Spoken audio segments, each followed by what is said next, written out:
Hi everybody, welcome back. I've got a project pan update today and I've got another very exciting update. I finished off 3 products this month, which I'm really happy about. It feels like the first 2 months of this project pan are going really well in terms of just overall progress, pans, number of items that I finished off. So yeah, excited to share with you the updates. I've got my notepad here in front of me as always whenever I do these updates. So let's go through all of these items. I'm going to start just going through the list. I'm not going to start on my empties first, I don't think, because otherwise I might confuse myself. So let's start with item number 1, which is the most disappointing update actually. I've only used this product once. It's the Revolution Super Base Vitamin Base Primer. It looks pretty much the same as it did with the last update because I have only used it the once. So because of that, I'm not going to show you a more zoomed in, closer view of this because it's going to look pretty much the same. So I've only used this once, and that's because when I put on my makeup, especially during the week, the working week, I put my makeup on pretty soon after putting on my SPF, so I feel like I don't need a primer. So the only time really where I would put on a primer before doing my makeup is during the weekend, because for some reason there is just a longer gap between finishing my skincare and putting on my makeup. But saying that, I have still only just used it the once. So what I'm going to do is I'm actually going to take this out of my project pan because this can be worn as just a moisturiser. So I think that's what I'm going to do, because that is what I have done, or I am currently doing rather, with one of my Bobbi Brown vitamin enriched face bases. I'm now using this as a moisturiser because I just don't think that I'm going to end up finishing these quickly enough if I use them as primers. So once I've used up the face base as my moisturiser, sorry, I will then replace it with the Revolution Super Base. So I'm going to take that one out of my project pan. I have 2 foundations in my project pan.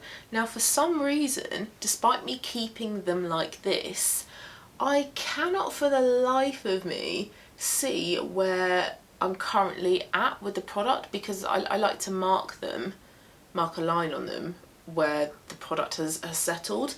So I've kept them upright because obviously that helps with it, and I should keep them upright anyway because otherwise they'll leak. But I have tried going up to a window, I've tried the ring light, I've tried the torch on my phone. I cannot see how much product is left in either of these 2 bottles, so that is really frustrating. I'll try again tomorrow or in the next few days to see if I'm able to kind of mark where I'm at, because obviously that is good for these kind of updates. However, in terms of numbers, I've used both products 22 times. So the first one is the L'Oreal True Match Nude Plumping Tinted Serum, 1% pure hyaluronic acid in the shade 23 Light. This is beautiful. This is so glowy and radiant and luminous, a really healthy, your skin but better kind of foundation type product. Really do love that. And then I've also got the Giorgio Armani Luminous Silk Foundation in the shade 4.25, which I think actually is slightly too dark for me. But again, a beautiful foundation, really easy to blend in, just a very, again, fairly natural looking foundation. In my last project pan update, I did say that I'm going to alternate them. I'm going to wear one day, one the next day. But I had a few comments from people saying, well, why don't you just mix them? Thank you for that, because that did not even cross my mind, but it now seems so obvious. So thank you very much if you did suggest that, and that is what I have been doing, which is why I have worn both 22 times. So I use a pump of the Luminous Silk and then about similar size amount of the L'Oreal True Match. I do that into the palm of my hand, take a brush, blend them in together and then apply it to my face, and I really like the effect of wearing both of those together. However, if the Luminous Silk was in a better shade match for me, I think it would look even better. It's what I've done today. Because I can't see how much product is left in both of these, I can't estimate how much longer it's going to take to use both of them up, but I don't think I'm going to use them up in the next month or 2. I think they will probably be with me until sort of like June time, because they were both fairly full to start with. I think they both had about 3/4 left in total, but the fact that I can now wear both of them together, that means I can get through them quicker than I had originally thought I would. I have a face powder in my project pan. It's a mini Hourglass ambient lighting powder in the shade Diffuse Light. I've got some of this on as well today. This is the final step of my makeup routine. So once I've done all of my makeup, sprayed with some setting spray, I then get some of this on a brush and apply it pretty much all over my face basically. And it's just a nice way to blend everything together. However, I don't feel like this is an essential part of my makeup routine, so this isn't an item that I would replace. But I'm glad that I have tried it. Now this is a mini, this is only 1.3 grams of product, so this shouldn't take me too long maybe to finish off, but this was pretty much brand new when I put it into the project pan, so this is probably going to be with me for most of the year, saying that. And I used it 19 times. Next item is an Empty. I finished this off on the 27th of Feb and it took me 18 uses to completely use it up. It is my Revolution Ultra Cream bronzer in the shade Light. I've scraped out all of that product. This is a good thing with cream products like this. Your packaging looks fairly clean once you've entirely finished off the product. This bronzer I loved. This is such an excellent, affordable cream bronzer. It's quite pigmented though, so do be light-handed. I had to just do one press of a brush into this, rub it into the back of my hand to make sure it was dispersed throughout the brush, and that still gave me a really good level of bronze. So if you don't like too much bronzer on your face, definitely be light-handed. Obviously if you like more, go in with more, but just a beautiful, true warm bronzer that didn't look orange, didn't look muddy, blended in beautifully, and just a great price point as well because it's Revolution. So thoroughly recommend this as an excellent quality bronzer. Really did love it. Next item is another Empty. I finished this one off on the 10th of Feb and it took me 5 uses this month to completely use it up. It is my Vive Sunset Blush Balm, which I did cut open. I think I cut this open at the beginning of the year, possibly, and then scraped out all the product into a little tub. This is 15 mil, so it's about the size of like a standard concealer, and because you don't need too much of this, although it does look like quite a small bit of makeup, it lasts for ages, and it's been in my project pan for ages as well, so it definitely goes for quite a long amount of time. A liquid blusher, so it's very user friendly, it's very beginner friendly, very easy to blend in. Pesca is a beautiful peach colour, so for me it's a great year-round shade, but it's also just a very nice spring and summer shade as well, for the spring and summer months I mean. This I mixed in with my Rare Beauty cream blusher, and together that it just made like such a beautiful peachy apricot shade blusher. Thoroughly enjoyed using this up. It's one of the best blushers I've tried. I would highly recommend it. A real pleasure to use up, and I'm just really pleased that I've used up a blusher, because blushes are quite difficult to use up. Creams and liquids are a lot easier than powders, but even still blushes are difficult products to use up. Moving on to my second blusher. This one I've used 22 times the past month. This, I am so close to using this up. This is going to take like another week. I don't think this will last long at all. So this is my Rare Beauty blusher in the shade Nearly Apricot. So this is what I mixed in with the Vive blusher that I just spoke about. This is slightly darker than the Vive one. This one is a darker warm orange. I've got some of this on today. It's a beautiful colour. I much prefer this to the liquid blushes from Rare Beauty. I feel like this is just so much easier to use. It's a beautiful, like, radiant, luminous blush as well. It's not overly kind of like greasy or shiny. It's just a lovely flush of colour. Really great to use. Would highly recommend this as well. And very exciting that this is only going to take me like another week or so, and then that's another blusher that I finished off. Next product I also used 22 times. That seems to be a theme this month, that I use products 22 times. This is my e.l.f. Halo Glow Beauty Wand Contour. Again, got some of this on today. It's in my project pan because I don't feel like I really need a contour as part of my makeup routine. It's not something that I would also then choose to replace once I've used up as well. So this actually is a product that I'm using just to get it used up. But it's an easy product to use. It's one of these like squeezy tubes. Oh, also what I want to say, this gets messy very, very easily, very quickly, as does actually, I forgot to say, the L'Oreal True Match. There have been a few times where I've had to twist this open and then clear away all the product that's on there. It gets very messy. So these two are actually quite messy makeup products to use. But this just provides a nice bit of shadowing, nothing too obvious. And that's really why I don't feel like I need it in my routine, because it's nothing major. I've not put this on and gone, oh yeah, that contour, that's made such a difference to my makeup routine. But I've tried it, and if you do like yourself a contour, this is one that I would recommend because it's really easy to use.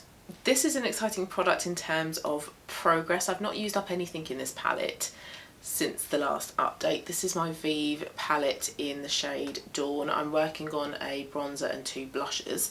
Let's start off with the bronzer. That pan has gotten way bigger since last time. I hit pan on it in January sometime, and now the pan has just gone bigger and bigger and bigger. I think that will take me another month or two, no, 2 months actually, to completely use up, because as it gets towards the corners it's going to get that bit trickier to use up, and then I'll probably just end up using it as an eyeshadow actually to finish that one off. That bronzer I used also 22 times. The pink blusher I also used 22 times. Still not a hit pan on that one, and I don't really know when I'm going to be honest. I don't feel like I've got much of a dip going on in that one. That one seems to be quite a stubborn one. Not sure why, because I'm also using it loads, but we'll see. Maybe I'll get like a surprise pan one day. And then the peach one I've used 20 times. I now have a pan in that one, and it's also quite a big pan as well. I hit pan on that one on the 12th. It seems to be that once you hit pan in these pans, in these shades, that they just get bigger and bigger and bigger so quickly. So that's also quite exciting. That one should be an empty by halfway through the year. The pink one, not sure really. Hopefully I can get a bit more progress on that one this month. Another product that I've used 22 times is my Hourglass highlighter from my Leopard palette. It's this middle one here. That is now looking a lot flatter in comparison to the other pans that are in this palette. Don't know how long it's going to take me to use up. I did have a comment on a previous video, somebody saying that I'm going to regret putting this into my project pan because it takes ages. So thank you for the heads up. But a lovely highlighter. I've got a bit of it on today. It's my only powder highlighter, and I don't think I would replace it. As lovely as it is, highlighter just isn't really for me, but the palette itself, it's beautiful. There's a lot of eyeshadows that I want to use up this year, and I've got 2 of them in my project pan. They're both by MAC. They are in the shades Patina, which is like a goldy brown khaki colour, very interesting colour, it's really beautiful. I used that one 3 times and I've got quite a big dip going on in it, so I don't think I'm too far away from hitting pan. And what's also going to help with that is that I need to use a lot of this product as well for it to show up. Don't know whether it's because of the formulation or because it's quite an old eyeshadow, but I do need to put a lot of that on the brush when I use it. Woodwinked is one that I used 4 times, so I haven't used either of them that often to be honest, but I do have a pan those eyeshadow palettes going on as well. Woodwinked is a beautiful warm gold brown bronze colour. It's lovely. Together they're really lovely as well. I'm going on holiday in a couple of weeks, and I think I'm going to take Patina with me, but I'll probably replace Woodwinked with all that glitters. So this one, because that's going to be one of 2 eyeshadow palettes with me on holiday, hopefully that means that I'll then hit pan on it. I have 2 eyeliners in this project pan. Firstly is my Kiko one, my brown Kiko, which is quite a dark brown. I've got some of it on today. I don't like how dark it is. I'm also not that keen on wearing this eyeliner as well. Not because of this exact eyeliner, but because it's an eyeliner. I feel like it doesn't make my eye makeup look better. I actually prefer how it looks before I put the eyeliner on, but I need to get it used up, so that's why I'm wearing it. I've got some good progress going on my sheet though. I have used up a decent amount of it, and judging by how much is left, this should also be an empty in the first half of the year. And also I need to sharpen this quite frequently as well, because I feel like it just applies so much more precisely and better once it's a sharper nib rather than one that's kind of worn down a little bit. And then I also have a cream nude one that I put in the waterline by Peaches and Cream. It's in the shade Papyrus. There's not much of this left. Oh, sorry, I didn't tell you numbers. The Kiko eyeliner I used 18 times, Peaches and Cream, this one here, used 20 times. There's not much difference between this month and last month though with the Papyrus one. I think because where I don't need to sharpen this one as frequently as the Kiko one, that just means that despite using it a little bit more frequently, I just haven't needed to sharpen it, so it's not been worn through as much. But this one should also hopefully be an empty in the first half of the year. Penultimate product is another empty. I finished this one off on the 26th of Feb. Took me 23 uses this month to use it up, and it is my Bobbi Brown crushed oil infused gloss in the shade In the Buff, which is kind of like a summer pink. It's a cool toned muted pink. I did need to wear it with my warm lip colours to warm it up, but I also wore this a lot on its own. My lips have been really dry recently. Like I've never had dry lips like it, so products like this have been great because I can just keep reapplying it throughout the day and it's really hydrating. It's a lovely thin comfortable gloss to wear. It's not like a sticky tacky lip gloss. It's a really thin hydrating one, so it's a lovely formulation. It's just that the colour was wrong for me, that's why it was in my project pan, but I've used it up now, which is great. I find lip glosses so easy to use up, so I had no concerns that I wasn't going to use this up really quickly. I did try to get the stopper out of it, but I don't know if there even is a stopper because I just ended up scraping the top of it. So I have tried to really scrape the inside of this. What is worth noting about this though is that one day when I went to apply it, not sure what happened, not sure what changed, but as I brought it up to my lips to put it on, I noticed that it had like a cheesy smell to it. All of a sudden it just developed that smell. I don't know why. It's not out of date at all because it's a fairly new product because I bought it in November, so I'm not sure what happened, but yeah, it developed really sickly weird cheesy scent. So I'm pretty glad that I then used it up about a week or two after that, because I think any longer and I probably would have wanted to have thrown it away. So not sure what caused that. That aside, it's still a lovely lip gloss. And then last product is one that I've got on today with a gloss over the top. This one I only used 5 times. It's my House of Colour Liquid Lip. The reason that I've only used it 5 times is because, like I've just said, I've had really dry lips the past month or two. All I've wanted to wear is either Vaseline or my Hourglass glossy lip balms, my lip glosses. I haven't wanted to wear anything at all that is slightly drying. So something like this, a liquid lip, was a big no-no. Despite the fact that I could put a lip gloss over the top, I just wanted to just wear lip glosses or lip balms. So haven't managed to use this that often, but my lips don't feel as bad now. So hopefully I can start wearing this a bit more frequently. But to be honest, I'm in no real rush to use this one up. I don't mind if this one stays in my project pan for like most of the year, that's fine by me. It's a lovely colour, so it's not one that I'm thinking, oh yeah, let's get this used up. I'm putting it in my project pan because liquid lipsticks are just something that I don't want in my collection. But like I say, I'm happy for it to stay in my project pan for the next few months, as long as it doesn't obviously, you know, go into next year. So I've gone from having a project pan with 16 items in it, I'm now down to 12. That's because I've decluttered the Revolution primer, but I'm going to use it up as a moisturiser. And then I had 3 empties. So I'm now down 4 products and I'm now down to 12 items in my project pan. And my list, it looks a little bit more manageable now, a little bit tidier. So yeah, it's going to be interesting to see how much more of these products I use up this month, because like I say, I'm going on holiday for a couple of weeks and I'm going to take a small travel makeup collection rather than all of my project pan items. I'll probably take some of my project pan items. I will film that as well, so once I've decided what I'm going to take, I will film that. So it might be that some of these don't get much use at all, but oh well, that happens. But that's the update, so I hope you liked it. If you're doing a project pan, please let me know how yours is going as well. Thank you very much for watching, and I will see you again soon for my Pan Those Eyeshadow Palettes update. Bye!